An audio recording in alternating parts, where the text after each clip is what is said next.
क्या आयुर्वेद के प्राचीन ग्रंथ सिर्फ पुरानी किताबें हैं जिनका आज के दौर से कोई लेना देना नहीं, या फिर ये आधुनिक वैज्ञानिक शोध के लिए एक अनछुआ खजाना है? आज हम अष्टांग संग्रह के पन्नों में छिपी कुछ ऐसी ही वैज्ञानिक परिकल्पनाओं को उजागर करेंगे जो किसी की अगली एमडी थीसिस का एक मजबूत आधार बन सकती हैं। चलिए शुरुआत इस एक पंक्ति से करते हैं। तत्रापि चोत्तमम सर्पेह संस्कारस्यानुवर्तनात्। सुनने में ये शायद पोएटिक लगे, लेकिन ये पोएट्री नहीं है, ये प्योर साइंस है। संस्कारस्य अनुवर्तनात् का मतलब है कि घी में प्रोसेसिंग के जरिए गुणों को बढ़ाने की यानी पोटेंशिएट करने की एक अनोखी क्षमता है। आज की भाषा में इसे हम फार्मास्यूटिकल पोटेंशिएशन या बायो एनहांसमेंट कहते हैं। इसका मतलब घी सिर्फ एक माध्यम नहीं बल्कि एक स्मार्ट ड्रग डिलीवरी व्हीकल है। और बस यही सवाल हमारे आज के एक्सप्लोरेशन का सेंटर पॉइंट है। तो सवाल सिर्फ ये नहीं है कि ये श्लोक क्या कहता है, असली सवाल ये है कि हम इसे आज की तारीख में टेस्ट कैसे कर सकते हैं। हम इस ज्ञान को एक वैज्ञानिक परिकल्पना, एक टेस्टेबल हाइपोथेसिस के रूप में देखेंगे, खास तौर पर उन बीएमएस एमडी स्कॉलर्स के लिए जो अपनी थीसिस के लिए एक ठोस और अनोखे विषय की तलाश में हैं। तो चलिए देखते हैं कि हमारा सफर कैसा रहेगा। हम शुरुआत करेंगे प्राचीन ज्ञान को आधुनिक सवालों से जोड़ने से, फिर स्नेह विधि के ब्लूप्रिंट को समझेंगे, 4 की रिसर्च डोमेन्स की पहचान करेंगे और आखिर में श्लोक से सीधे कुछ एक्शन लेने लायक एमडी थीसिस विषयों पर बात करेंगे। तो सबसे पहले हमें अपना नजरिया बदलना होगा। अष्टांग संग्रह को सिर्फ एक प्राचीन ग्रंथ की तरह नहीं, बल्कि हजारों सालों के क्लिनिकल ऑब्जर्वेशंस पर आधारित एक कॉडिफाइड साइंटिफिक डेटाबेस की तरह देखना होगा। एक ऐसा डेटाबेस जिसमें रिसर्च की अनगिनत संभावनाएं छिपी हैं। तो बात हो रही है स्नेह विधि की। अब ये सिर्फ घी या तेल पिलाना नहीं है, नहीं, इसे एक हाईली सिस्टमैटिक प्रोसीजर समझिए, पंचकर्म की नींव।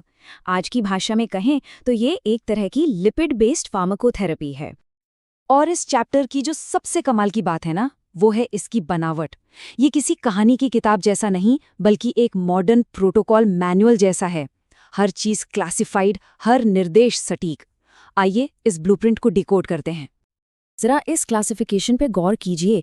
ग्रंथ ने बस फैट बोलकर बात खत्म नहीं कर दी, उसने 4 अलग अलग लिपिड्स को उनके सोर्स और थेरेप्यूटिक प्रॉपर्टीज के साथ डिफाइन किया है: सर्पी, तेल, वसा और मज्जा।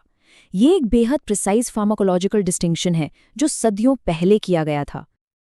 और ये जो प्रिसिजन है ना, ये सिर्फ दवा तक सीमित नहीं है, ये पेशेंट सिलेक्शन तक जाती है। ग्रंथ साफ साफ बताता है कि स्नेह किसके लिए है, स्नेह, और किसके लिए नहीं, अस्नेह। ये लिस्ट देखकर क्या याद आता है? बिल्कुल, ये आज के क्लिनिकल ट्रायल्स के इंक्लूजन और एक्सक्लूजन क्राइटेरिया की तरह ही है। कितना व्यवस्थित है। ठीक है, तो फाउंडेशन सेट हो गया है। अब आते हैं सबसे एक्साइटिंग हिस्से पर, कैसे इन श्लोकों को सीधे एमडी थीसिस के लिए एक लॉन्च पैड में बदला जाए। इसके लिए हमने 4 की रिसर्च डोमेन्स आइडेंटिफाई किए हैं। पहला डोमेन है कंपैरेटिव लिपिड फार्माकोलॉजी। इसका मूल सिद्धांत है कि हर तरह का फैट एक जैसा नहीं होता, और ये श्लोक इसका एक सटीक उदाहरण है।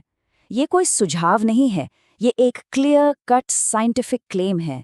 घी बुद्धि, स्मृति और मेधा के लिए है, जबकि तेल शारीरिक दृढ़ता और क्रूर कोष्ठ यानी एक स्पेसिफिक गट प्रोफाइल के लिए है। ये 2 अलग अलग लिपिड्स के लिए 2 अलग अलग थेरेप्यूटिक टारगेट्स हैं। अब सोचिए, इस एक श्लोक से कितनी जबरदस्त हाइपोथेसिस निकल कर आती है। क्या घी की ब्लड ब्रेन बैरियर परमिएबिलिटी तेल से बेहतर है? क्या हम ह्यूमन ट्रायल्स में घी के कॉग्निटिव बेनिफिट्स को ऑब्जेक्टिवली मेजर कर सकते हैं? और क्या क्रूरकोष्ठ का संबंध गट माइक्रोबायोम से है जिसे तेल प्रभावित करता है? ये सीधे सीधे एक हाई इम्पैक्ट फार्माकोलॉजी थीसिस का ब्लूप्रिंट है। दूसरा डोमेन है क्रोनोफार्मेकोलॉजी एंड डोसिंग। सीधा सा मतलब दवा कब देनी है और कितनी देनी है। ये श्लोक, ये तो एब्सोल्युटली ब्रिलियंट है। देखिए, यहाँ डोज को वॉल्यूम या वेट में नहीं बल्कि डाइजेशन टाइम में डिफाइन किया जा रहा है। ह्रस्व, मध्य और उत्तम मात्रा, ये सीधे सीधे मॉडर्न फार्माकोकाइनेटिक्स की बात हो रही है। यहाँ सिर्फ डोज नहीं बल्कि ड्रग एक्सपोजर टाइम को थेरेप्यूटिक इफेक्ट से जोड़ा जा रहा है। ये अपने समय से बहुत आगे की सोच है। तो यहाँ से रिसर्च क्वेश्चंस क्या बनते हैं? क्या हम इन 3 मात्राओं को आज के फार्माकोकाइनेटिक पैरामीटर्स जैसे Cmax, Tmax और AUC से मैप कर सकते हैं? क्या दिन और रात में स्नेह देने का यानी क्रोनोबायोलॉजिकल एडमिनिस्ट्रेशन का लिपिड प्रोफाइल पर कोई मेजरेबल इफेक्ट होता है? ये कटिंग एज रिसर्च का एरिया है। हमारा तीसरा डोमेन है फार्मास्यूटिक्स एंड फॉर्मुलेशन साइंस। यहाँ बात सिर्फ एक्टिव ड्रग की नहीं हो रही, बल्कि पूरे फॉर्मुलेशन की हो रही है। और श्लोक 25 इसका एक बेहतरीन उदाहरण है। देखिए, बेस व्हीकल एक ही है, घी, लेकिन उससे कैसे अलग-अलग एडजुवेंट्स के साथ कंबाइन किया जा रहा है। वात के लिए नमक, कफ के लिए क्षार और त्रिकुटु। ये टारगेटेड ड्रग डिलीवरी के लिए फॉर्मुलेशन को कस्टमाइज करने का एक टेक्स्ट बुक एग्जाम्पल है। तो यहाँ पर रिसर्च का एंगल क्या है? हम इन दावों को लैब में टेस्ट कर सकते हैं। इन विट्रो मॉडल्स में ये देखा जा सकता है कि नमक या त्रिकटु घी के इमल्सिफिकेशन और एब्जॉर्प्शन को कैसे ऑल्टर करते हैं। क्या ये एडजुवेंट्स हर्बल कंपाउंड्स की बायो अवेलेबिलिटी को बढ़ाते हैं? यह एक बेहतरीन फार्मास्यूटिक्स प्रोजेक्ट बन सकता है। चलिए, आइडियाज तो बहुत हो गए, पर एक आइडिया को रिसर्च प्रपोजल में कैसे बदला जाए? अब बात करते हैं एक प्रैक्टिकल फ्रेमवर्क की, श्लोक से स्टडी डिजाइन तक का सफर। ये एक सिंपल 5 स्टेप प्रोसेस है। स्टेप 1, एक ऐसा श्लोक चुनिए जिसमें एक क्लियर टेस्टेबल क्लेम हो। स्टेप 2, उसे एक टेस्टेबल साइंटिफिक हाइपोथेसिस में फ्रेम कीजिए। स्टेप 3, सही मॉडल चुनिए, इन विट्रो, एनिमल या ह्यूमन क्लिनिकल ट्रायल। स्टेप 4, अपने बायोमार्कर्स और एंड पॉइंट्स डिफाइन कीजिए, मतलब आप मेजर क्या करेंगे। और स्टेप 5, एक रोबस्ट प्रोटोकॉल डिजाइन कीजिए, कंट्रोल्स और स्टैटिस्टिकल एनालिसिस के साथ। तो इस फ्रेमवर्क को इस्तेमाल करके कुछ कॉन्क्रीट एमडी थीसिस टॉपिक्स कैसे दिख सकते हैं? यहाँ कुछ स्टार्टिंग पॉइंट्स हैं जिन्हें किसी भी गाइड के साथ डिस्कस किया जा सकता है।